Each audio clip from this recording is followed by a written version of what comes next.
أعوذ بالله من الشيطان الرجيم. بسم الله الرحمن الرحيم. ياسين والقرآن الحكيم إنك لمن المرسلين على صراط مستقيم تنزيل العزيز الرحيم لتنذر قوما ما أنذر آباؤهم فهم غافلون لقد حق القول على أكثرهم فهم لا يؤمنون إنا جعلنا في أعناقهم أغلالا فهي إلى الأذقان فهم مقمحون وجعلنا من بين أيديهم سدا ومن خلفهم سدا فأغشيناهم فهم لا يبصرون وسواء عليهم أأنذرتهم أم لم تنذرهم لا يؤمنون إنما تنذر من اتبع الذكر وخشي الرحمن بالغيب فبشره بمغفرة وأجر كريم إنا نحن نحيي الموتى ونكتب ما قدموا وآثارهم وكل شيء أحصيناه في إمام مبين واضرب لهم مثلا أصحاب القرية إذ جاء المرسلون إذ أرسلنا إليهم اثنين فكذبوهما فعززنا بثالث فقالوا إنا إليكم مرسلون قالوا ما أنتم إلا بشر مثلنا وما أنزل الرحمن من شيء إن أنتم إلا تكذبون قالوا ربنا يعلم إنا إليكم لمرسلون وما علينا إلا البلاغ المبين قالوا إنا تطيرنا بكم لئن لم تنتهوا لنرجمنكم وليمسنكم منا عذاب أليم قالوا طائركم معكم أئن ذكرتم بل أنتم قوم مسرفون وجاء من أقصى المدينة رجل يسعى قال يا قوم اتبعوا المرسلين اتبعوا من لا يسألكم أجرا وهم مهتدون وما لي لا أعبد الذي فطرني وإليه ترجعون أأتخذ من دونه آلهة إن يردني الرحمن بضر لا تغن عني شفاعتهم شيئا ولا ينقذون إني إذا لفي ضلال مبين إني آمنت بربكم فاسمعون قيل ادخلوا الجنة قال يا ليت قومي يعلمون بما غفر لي ربي وجعلني من المكرمين وما أنزلنا على قومه من بعده من جود من السماء وما كنا منزلين إن كانت إلا صيحة واحدة فإذا هم خامدون يا حسرة على العباد ما يأتيهم من رسول إلا كانوا به يستهزئون ألم يروا كم أهلكنا قبلهم من القرون أنهم إليهم لا يرجعون وإن كل لما جميع لدينا محضرون وآية لهم الأرض الميتة أحييناها وأخرجنا منها حبا فمنه يأكلون وجعلنا فيها جنات من نخيل وأعناب وفجرنا فيها من العيون ليأكلوا من ثمره وما عملته أيديهم أفلا يشكرون سبحان الذي خلق الأزواج كلها مما تنبت الأرض ومن أنفسهم ومما لا يعلمون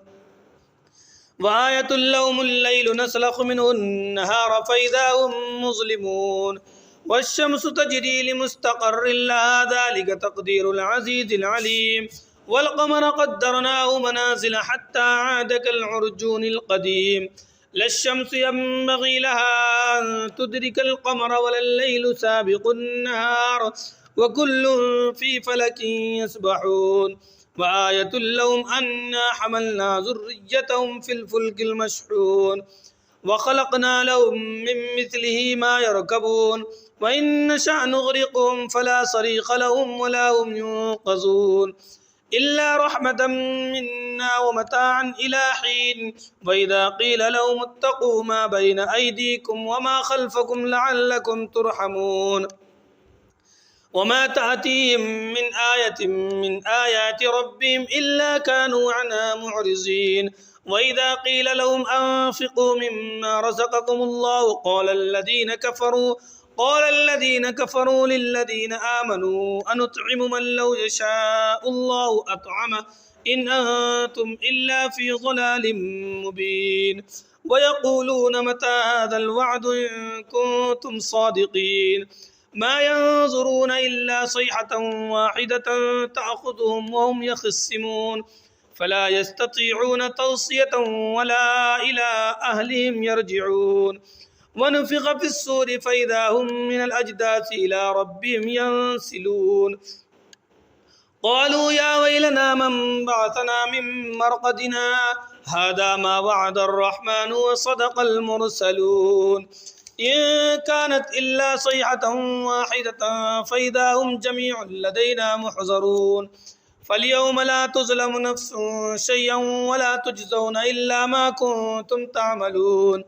إن أصحاب الجنة اليوم في شغل فاكهون هم وأزواجهم في ظلال على الأرائك متكئون لهم فيها فاكهة ولهم ما يدعون سلام قولا من رب رحيم وامتازوا اليوم أيها المجرمون ألم أعهد إليكم يا بني آدم ألا تعبدوا الشيطان إنه لكم عدو مبين وأن اعبدوني هذا صراط مستقيم ولقد أضل منكم جبلا كثيرا أفلم تكونوا تعقلون هذه جهنم التي كنتم توعدون اصلوها اليوم بما كنتم تكفرون اليوم نختم على أفواههم وتكلمنا أيديهم وتشهد أرجلهم بما كانوا يكسبون ولو نشاء لطمسنا على أعينهم فاستبقوا الصراط فأنى يبصرون ولو نشاء لمسخناهم على مكانتهم فما استطاعوا مضيا ولا يرجعون ومن نعمره ننكسه في الخلق أفلا يعقلون وما علمناه الشعر وما ينبغي له إن هو إلا ذكر وقرآن مبين لينذر من كان حيا ويحق القول على الكافرين أولم يروا أنا خلقنا لهم مما عملت أيدينا أنعاما فهم لها مالكون وذللناها لهم فمنها ركوب ومنها يأكلون ولهم فيها منافع ومشارب أفلا يشكرون واتخذوا من دون الله آلهة لعلهم ينصرون لا يستطيعون نصرهم وهم لهم جند محضرون فلا يحزنك قولهم إنا نعلم ما يسرون وما يعلنون أولم ير الإنسان أنا خلقناه من نطفة فإذا هو خصيم مبين وضرب لنا مثلا ونسي خلقه قال من يحيي العظام وهي رميم قل يحييها الذي أنشأها أول مرة وهو بكل خلق عليم الذي جعل لكم من الشجر الأخضر نارا فإذا أنتم منه توقدون أوليس الذي خلق السماوات والأرض بقادر على أن يخلق مثلهم بلى وهو الخلاق العليم إنما أمره إذا أراد شيئا أن يقول له كن فيكون فسبحان الذي بيده ملكوت كل شيء وإليه ترجعون صدق الله مولانا العلي العظيم.